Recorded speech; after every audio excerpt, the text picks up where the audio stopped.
Yan. Good morning everyone. Dito po tayo sa lugar ni Kuya Mel. Papasok po tayo sa kanyang ginagawang mansion. Dumaan tayo para makita natin yung mansion ni Kuya Mel. Tagal-tagal na po tayo hindi nakabisita kay Kuya Mel. Kaya anuhin natin siya. So surpresahin. Oops, nandito yung kanyang ay, kailangan natin mag-park guys. Nandito ang kanyang motor. Oh, ibig sabihin nandito si Kuya Mel.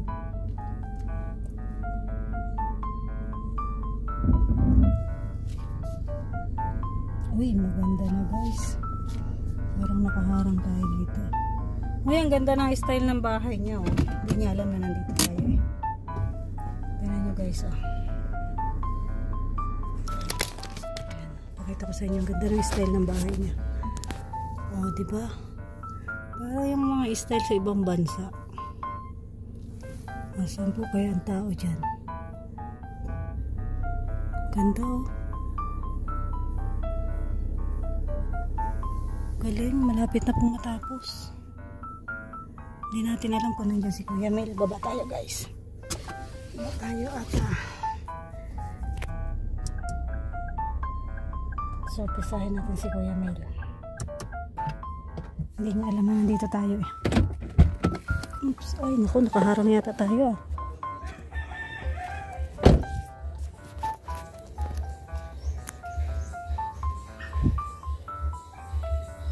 Walang tao. Tao po! Ay, ayan pala si Kuya Mel. Wala. Nakaharang yata yung sasakyan ko ah. Ganda na oh. Tingnan nyo guys oh, sa malapitan oh. Tingnan nyo, ang ganda ng style. Nasa yung sasakyan mo? Andyan lang. Uy, nakaharang ito. Sa susi mo. Andyan sa loob kuya. Andyan nakalak. Ganda na guys oh. Hello, yung tiles? Ay, nagta-tiles na pala sila dito oh. Malapit na pala.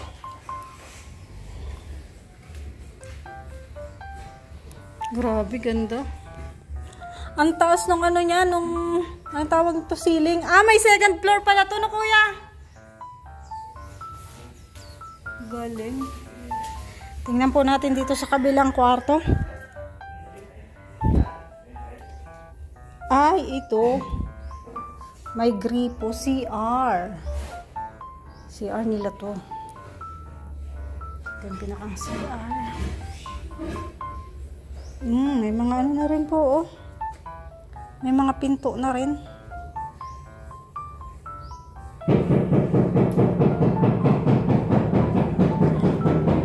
Mga gamit na, oh.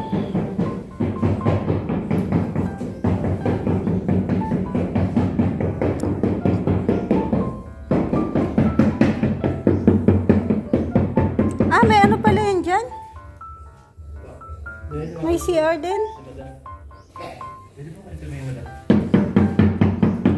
Eh, may CR din doon sa kabila. Pang ano po? Pang guest, ano po yun? Pang public. Ito private CR. Ay, ang galing. Ito yung kwarto nila guys. Oh. Diba?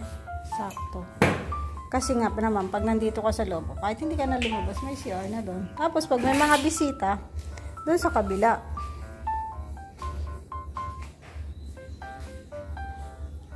Meron siya ditong bahay ng kanyang mga alaga. Ito parking niya to guys. Ito, ano to? Ilagay ko doon sa kabila. Sige lang kuya. Ito, bahay ng kanyang mga alaga to. Uy, may wifi ka na pala dito oh. May veranda rito. Ito veranda to ng mga aso. Ito garahe to, actually garahe to. Tapos ito veranda ito. Oh. Yeah. Tapos dito may maliit na terrace yan. Terrace yan. Terrace pala yan. Terrace yan. Lalagyan ng ano dyan. Lalagyan parang flooring dyan. Tapos ito. Ay, sige, kita ko man. Yan. May pintuan na rin. Kaya nga, sabi ko nga may pinto na. Ikakabit na lang. Yung CR, nakita mo? Oo, ang ganda nga eh. Kwarto, tapos may CR doon, no? Tapos may isa pang CR doon. Common CR yun. Nakapasok ka sa loob? Doon. Ganda. Kainom na siya. Oo, ganda. Galing. Ito muna yung pinapauna ko kasi lilipat na kami dito ng bago magpasko. Para may ano na kwarto na. May kwarto, matulugan na kami. Importante muna yung may matulog. Ito, as is muna to. Okay lang yan. Kaya Pasko kaming ganito. Okay lang yan. At least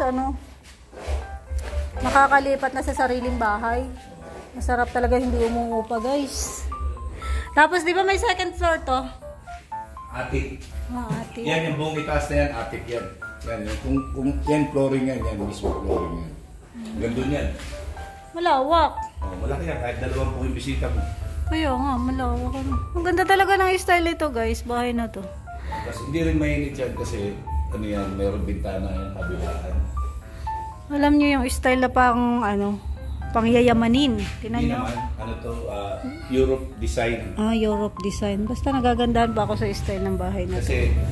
Kasi ito yung bahay na kahit hindi mo sinakop yung buong lote, malaki pa rin yung bahay mo. Kaya nga. Wala kang sinayang na space. Tulad yung bubong. Di ba usually sa bubong lagi Oo. Yan hindi sayang. Galing. Gamit. Yan, lalagyan lang yan ng parang kisame para hindi gamit. Actually, hindi naman siya mainit kahit may araw. Kasi makapal yung yero. Pero lalagyan pa rin niya ng plywood na parang kisame niya. Galing. Yan, ito, kwarto pa rin ito. Sa taas niya, kwarto yan. Kwarto yan. Diyan yung magiging studio ko. Kasi ito, another kwarto pa rin ito.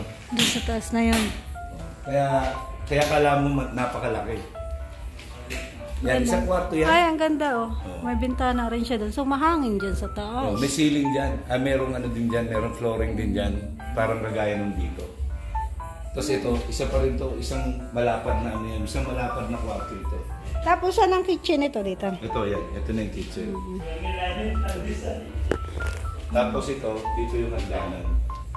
Dito magkakaroon ng hagdanan. Siguro mga 2 feet lang.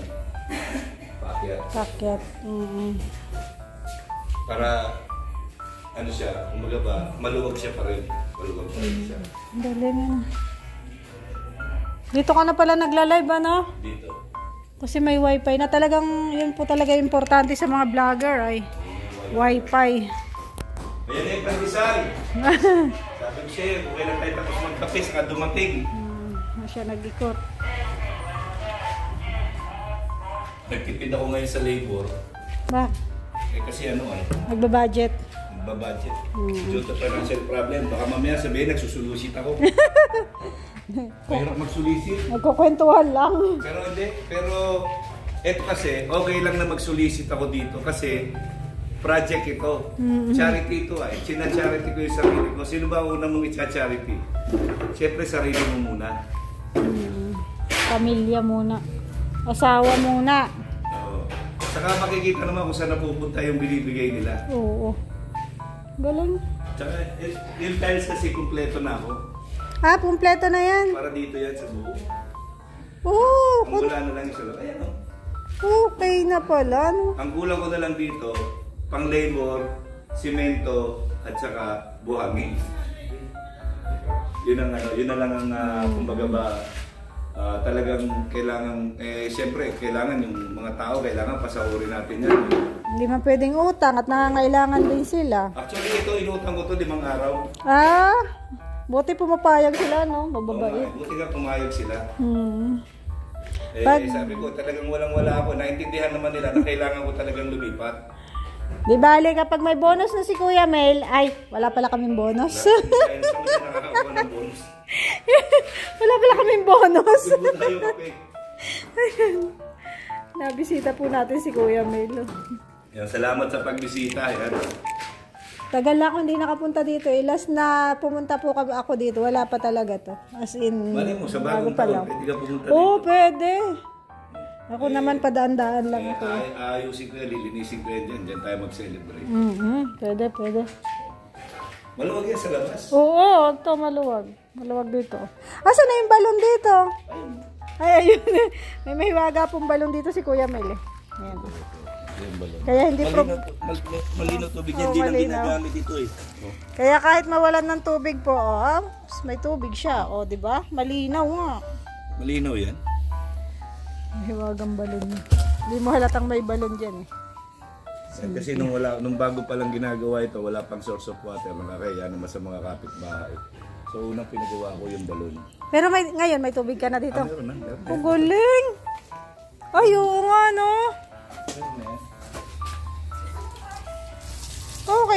Okay lang din na merong ganun, no? Para pag nawalan. Pag nawalan, pwede ka pang buhos, gas. Yan. Tapos kuryente, meron na rin. Wi-Fi meron na din. Galing. Sinigurado ko muna yan yung mga main na kailangan pag magpapatayo ka ng bahay. Eh, lalo na tayo, vlogger tayo. Mahalaga yung sa atin, Wi-Fi. Pansamantala ito, ganito muna siya. Wala munang lahat. Okay lang yun, basta't may kwarto na matutulugan. Kasi hinintay ko lang matiles yan, gagawa na ako ng kama namin. Gagawa ako ng mag-welding ako ng frame para gawing kama. So, nandito na nga yung mga gamit ko. Sa'yo pala yan. Dami pala ni Kuya Mel gamit, oh. Kulang pa yan, meron pa doon sa drum. Grabe. Pwede ka na makabuo ng bahay dito. Wala ka ba dyan yung pangkinis sa sasakyan? Di ba meron nun? Ang tawag doon? Mapping. Grinder, ibang grinder yun na ginagamit. Tapos malaki, tapos meron siyang parang foam. Oo, parang foam. May nakita kasi ako sa online. Okay yun, pwede yun. Kaso mahal. Lalagyan mo lang ng turtle wax muna yun. Paglagay, kasi dalawa yung turtle wax, isang wax type, isang liquid type. Yung liquid type, papahid mo lang lahat yun. Pagka napahid mo na yun, yun ang gamitin mo. Kikinis yun. Kasi ang laki ng gas-gas ng sasakyan ko. Tapos may nakita ako nagaganong sa online. Sabi ko, may ganun pala. Kaso mahal. Ha? Paano ba yun? Nabangga ko. Very good. Pag-atras ko yun eh. Hindi tumitingin sa sa gilid. O, di gas-gas.